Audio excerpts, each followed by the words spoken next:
Today I'm going to be giving a presentation about language, and specifically language and how it relates to practice with the disability community. And I'll be giving some recommendations for how social work educators can teach about this topic. My name is Elspeth Slater, and I'm a professor at the School of Social Work at Salem State University in Salem, Massachusetts. I'd like to start by saying that as a member of the disability community myself, my perspectives on this topic are just that, my perspectives. I am a white, cisgender, straight woman with my particular view on these topics, but our community, the disability community, is a very diverse community with many different perspectives on this topic. So I encourage you to look at other people's perspectives on the language debate as well. And one place where you can learn a lot about the disability community is at the Disability Visibility Project, where the stories of many members of our community are written up beautifully. So in this presentation, I'm going to be giving you some basic contextual information that really will lay a foundation for our conversation about language and how language is an important aspect of social work practice with the disability community. And then I'm going to be giving you my recommendations for social work educators. So I want to just start with a definition which I'm drawing from the Americans with Disabilities Act of 1990, which is a federal law. And so as you can see, we're thinking about disability as a physical or mental impairment that substantially limits one or more major life activities. And this is really a person who has a history or record of such an impairment, or someone who's perceived by others as having such an impairment. So that's who we're talking about when we're talking about the disability community, a broad umbrella. Now, this population is 27% of the adult U.S. population and can consist of people with cognitive or hearing, medical, mental health, physical, or visual disabilities. And people can have more than one of these disabilities at a time. Sometimes these disabilities are visible, sometimes they're invisible. They can be temporal, where they flare up sometimes, and sometimes people pass as non-disabled. Some people acquire these disabilities in the middle of their life. Sometimes they're born with them. So disability looks different ways, and we have to understand that as social workers. I'd also like to add that the 27% figure is a new figure in November of 2021. That's from the American Community Survey data set. We know that in the population under 18, we see a prevalence rate of about 4.3%. I'd also like to point out that disability really transcends all of the social identities, but I particularly want to highlight that there's an intersection with disability, race, and ethnicity. As you can see from the graphic here that talks about prevalence of disability in different racial and ethnic groups, we see disability across all racial and ethnic groups at different rates. And I'm just going to lift up one particular community. We see in the Black and African American communities that 1 in 4 members of this population group have a disability. So we should not think of these as siloed populations. Now, the way I'm talking about disability with you is framed according to what is known in the disability community as the medical model of disability, where the problem is the body part of the disabled person. Someone can't walk, or they have a vision impairment or a hearing impairment, for example. And this is the basis for the DSM, for the ICD-10, so on and so forth. It's a lot of how we're trained to think as social workers. And this is really a deficits model, but it's also how our system works. Now, the disability community, for several decades now, has framed the social model of disability, where we have a different view of what the problem is. The idea there is that the disabling factor is actually the environment or the world. And the idea is that the barriers that exist are organizational, environmental, communication-oriented, and even attitudinal, all right? So I have a cartoon that may help you understand the difference between these two perspectives. And the juxtaposition of these two perspectives is very important for you to understand if you want to be supportive of the disability community. We have a person with a wheelchair facing a set of steps. And on the left, the medical model says the problem is the legs. If the person had good legs that could be fixed, they could get up the stairs. Whereas on the right, we have the social model perspective that says, well, the problem is the stairs. If we had a ramp, the person could get up the stairs. And both of these perspectives could be seen as being true. But there are two ways of looking at disability. And the disability community really wants us to be able to look both ways at what's going on. Now, both of these are related to what's known in the community as the personal tragedy theory of disability. This is an actual theory that's been written about by Michael Oliver, a disability studies scholar. And it's the idea that you're better off dead if you have a disability, to put it bluntly and quickly. And I put this picture of two disabled athletes playing murder ball who do not look as though they're better off dead. They're having a great time. And so as social workers, we really want to move away from the personal tragedy theory of disability. And this is context for the language debate. This also relates to the issue of disability identity, which is also context for language. Now, some people do identify as being disabled from what we think of as a cultural perspective, whereas some people aren't at all aware that this is even an option for them. They don't identify at all as a member of the disability community. Now, that is a missed opportunity to be connected to a very rich and supportive network of people. Others, again, are making an absolutely clear choice not to identify as disabled. For example, some deaf people do not see themselves as disabled and see themselves as a separate cultural group altogether. Now, disability identity is considered very important because the idea is that it's really an important piece of developing long-term psychological and emotional well-being. And to develop a strong disability identity, you really have to connect with members of the disability community and with what's known as disability culture, which I've defined here as the sum total of behaviors, beliefs, ways of living, material artifacts, and things that are unique to those that are affected by disability. And there's a lot that's written out there about disability culture. So I want to talk briefly about where to find disability culture and highlight that disability culture is nothing to do with disability social service agencies, okay? Nothing to do with social service agencies. It lives in social media. It lives in organizations. I've listed them here with hot links for you. It lives in hashtags that you can follow and see what the debates are about the art, poetry, writing, political involvement of the community. And, you know, if you just follow these hashtags, you will go down a rabbit hole and learn all about the community and get very disability cultural competent very fast. Spoonie refers to spoon theory, which is an actual written theory about the mental and physical energy that people have to complete their activities of daily living.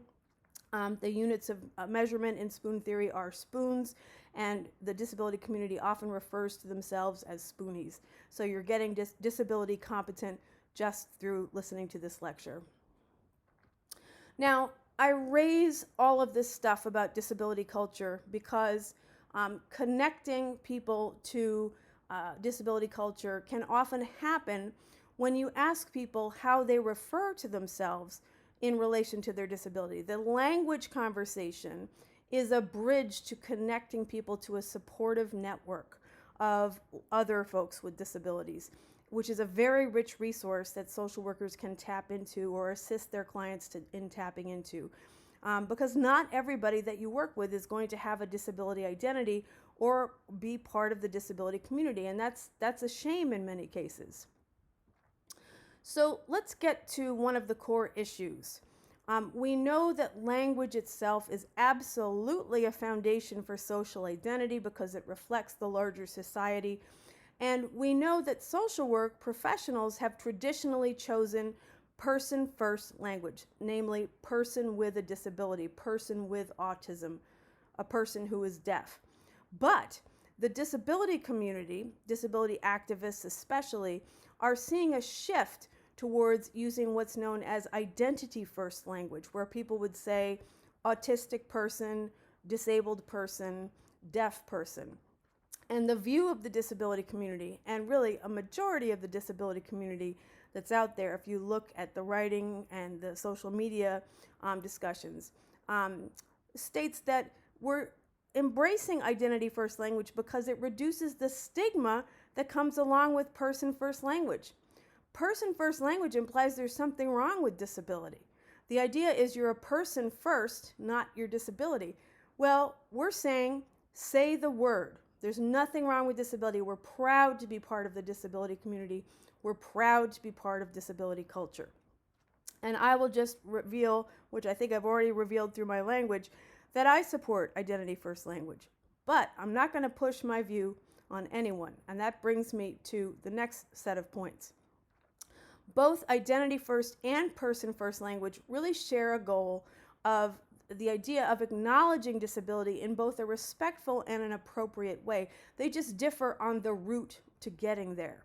And I think it's important to lift up the fact that disability language is not about political correctness. Get that out of your head. It's a reflection of someone's identity and how they want to express it. And so the guiding principle for social workers really should be that everyone gets to choose what they want to say, how they want to be referred to. And that's what we need to teach social work students, and that's how we need to operate as social workers. We have a lot of readings here written by actual disabled people on this topic. There's hot links to all of them. You can read what they have to say. But I also want to show you 2 videos from actually disabled people on this topic.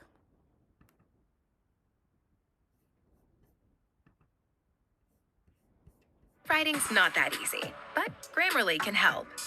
This sentence is grammatically correct.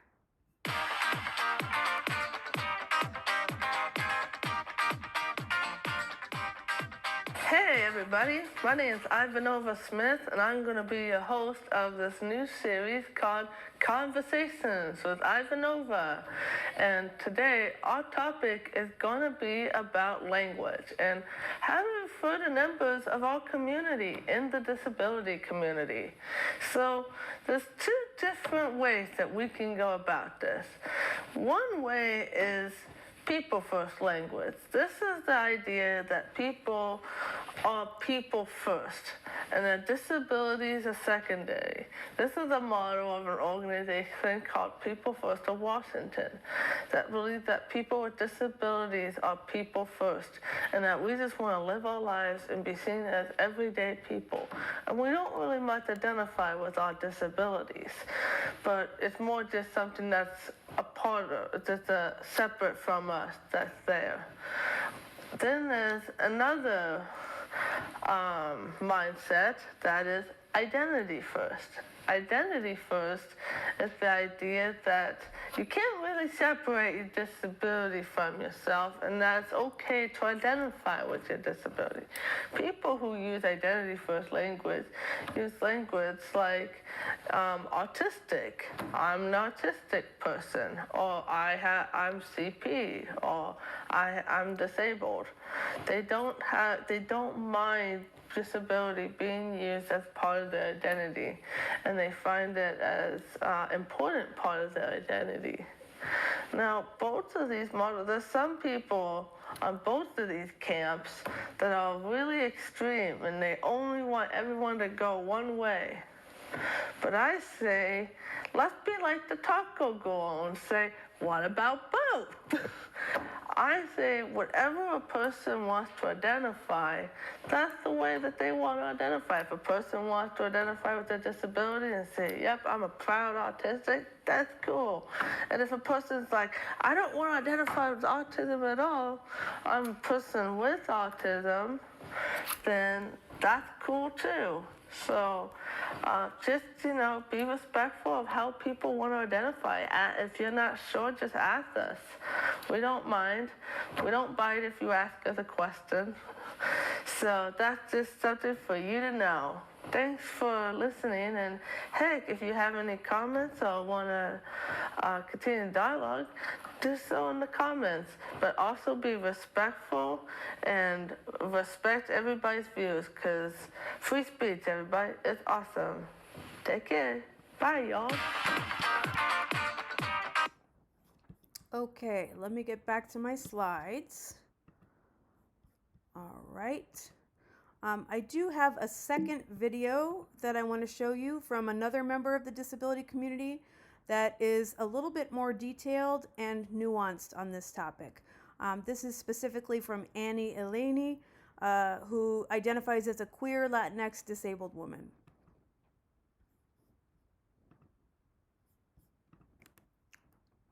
Let me just get down there. Hello. It's Let's Talk Tuesday, so let's talk a little bit about disability, identity, and language. I want to preface my thoughts on this by saying that every single individual on this planet can identify differently, and that's okay. We should all try and make efforts to ask individuals how they would like to be referred to instead of assuming, and respecting that and using the language that honors them.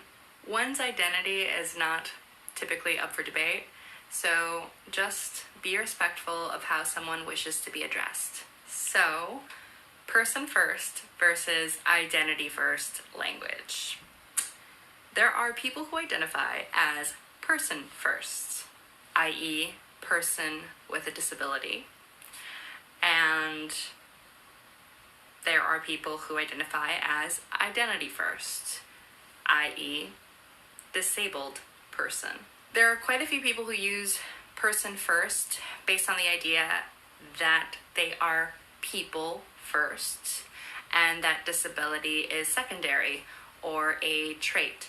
Personally, I identify as identity first because my identities and my communities are a huge part of who I am and how I move through the world and how I experience my life.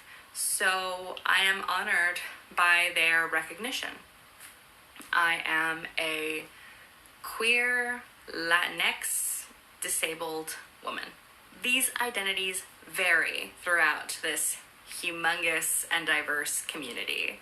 So while there are a lot of people who identify as autistic, there are also a lot of people who will identify as a person with autism.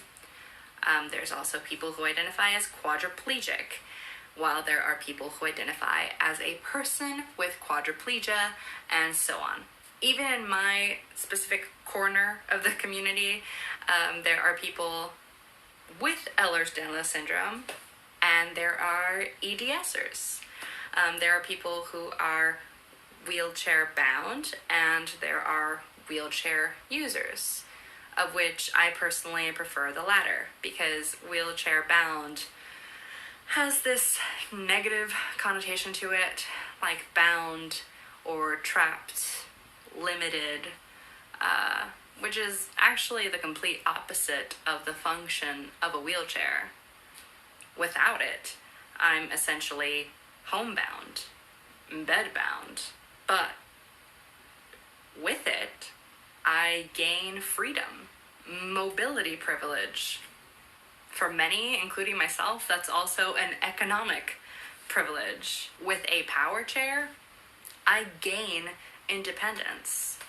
So, wheelchair user, not wheelchair bound. I personally identify with identity first, but I'm not offended by person first language. I think that might actually be the safest approach when referring to large groups, like people with disabilities. But I don't know, feel free to let me know your thoughts on that. But I feel like person first might be less likely to ruffle some feathers. But I don't know. What I do know is that if you are writing anything or introducing someone as an individual, you should ask them specifically how they identify and be respectful to that language. Now, disability versus the plethora of words created to replace that word. All right, so disability is not a bad word, even if society tried to make it into one. Hashtag disabled, not Voldemort. Hashtag say the word disabled. I personally, when being referred to, I cannot stand terms like differently abled. Because specifically differently abled, I feel like it's such a big cop-out. Like, everyone has different abilities. Everyone is differently abled. It erases the oppression that people within the disability community face. Then stuff like special and handicapped and handy-capable, I do not like any of them, but only recently, this year, did I learn that handicapped itself is actually considered a slur. I didn't know that. I think the word disability is important.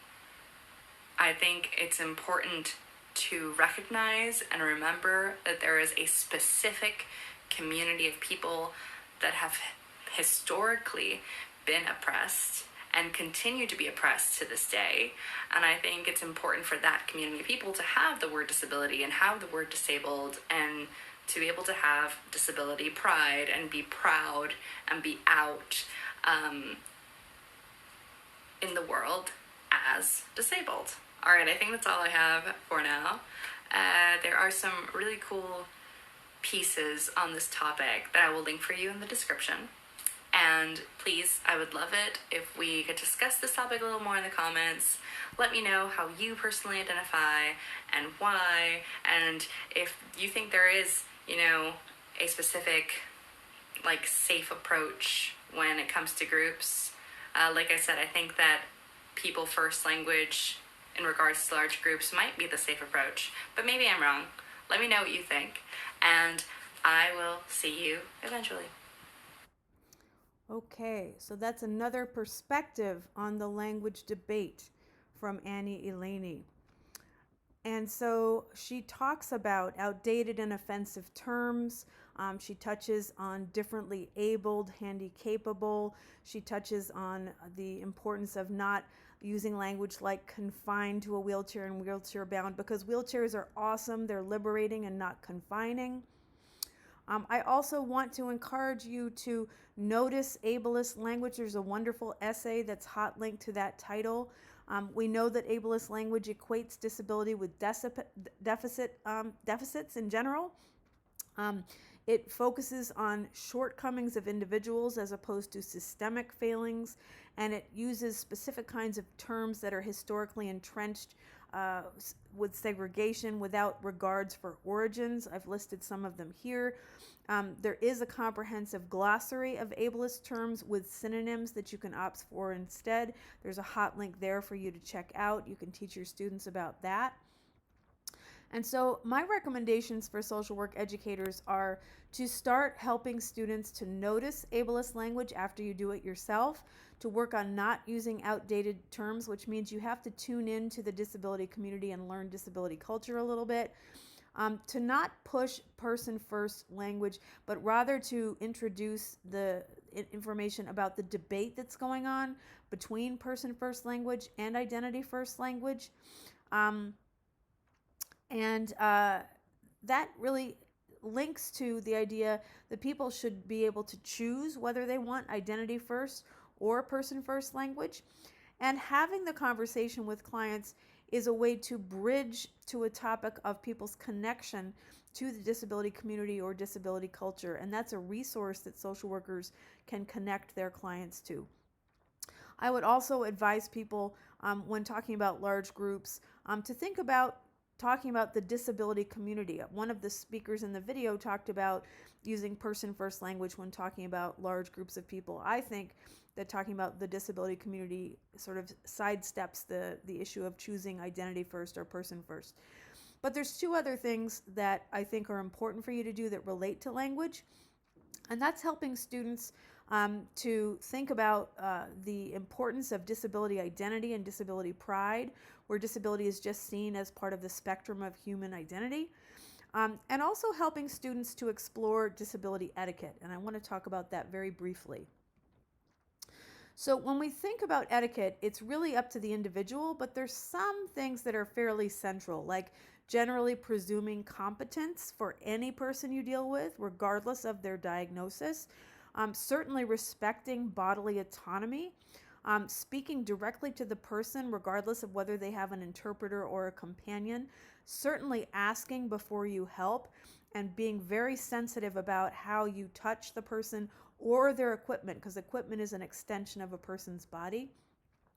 Definitely, again, not making assumptions about someone's capacity, listening to the person and not assuming that you as the social worker know better.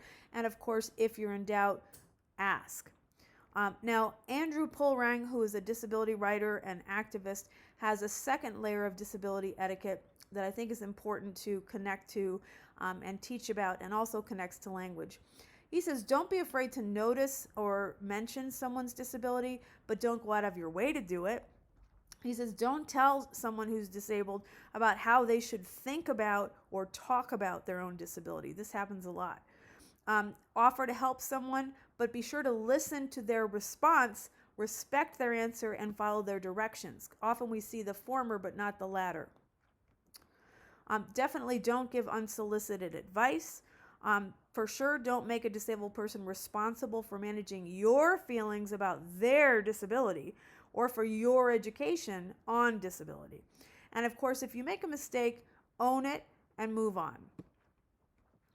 So now I'd like to do discussion, and let's do that in the comments. Thank you very much for being here today and listening.